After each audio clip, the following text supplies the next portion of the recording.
बिना काजू बिना दही आ बिना क्रीम रे मटर पनीर बहुत सहज उपाय आ घरे अवेलेबल थिबा जिनस रे मात्र 20 मिनिट रे बनि जिवो। आ टेस्ट एते बढ़िया जे यार बास्ना रे भी आपनको पेट पुरी जिवो। नमस्कार, जय जगन्नाथ। सोनी जोड़िया रेसिपी को आपण समस्त को बहुत बहुत स्वागत। प्रथमे आम गोटे पैन रे 2 बड़ चमच रिफाइन तेल नबा। आ तेल टिके गरम हैला परे सेतरे किछि गोटा मसला पकेबा। गोटे तेजपत्र, गोटे गुजराती, गोटे अलैच आ खंडे दालचीनी। एबे आमे एथिरे देबा 1 इंच रो कटा हेतिबा अदा, 10 रु 15 कोला रसुण आ गोटे बड़ साइज रो कटा हेतिबा पियाज।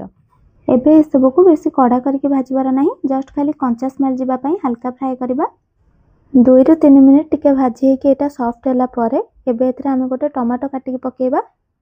टमाटो टिके जल्दी सॉफ्ट होबा पई आपण चाहिले एथिरे टिके लूण पकेई परिबे।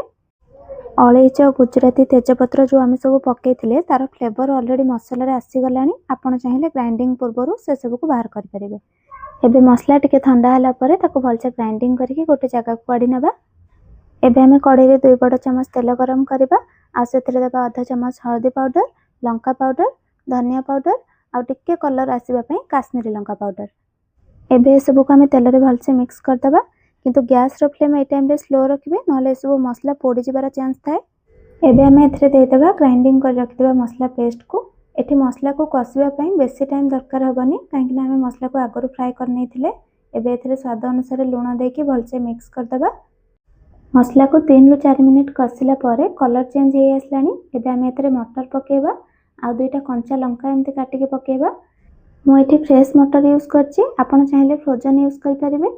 किंतु ताको आगरो टिके सिझेई कि रखि देथिबे, ताले मटरटा तरकारी रे सिझिबाकू बेसी टाइम लागिबनी।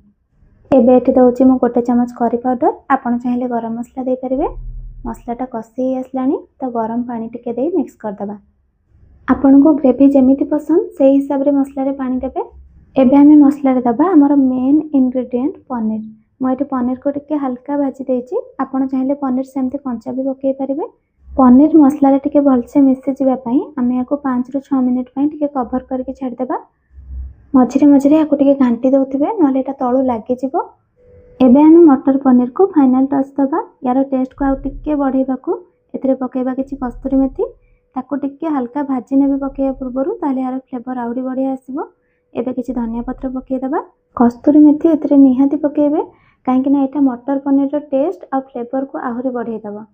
मटर पनीर एबे हे आसलानी, यार कलर और टेक्सचर देखि पड़थिबे केते बढ़िया आछि।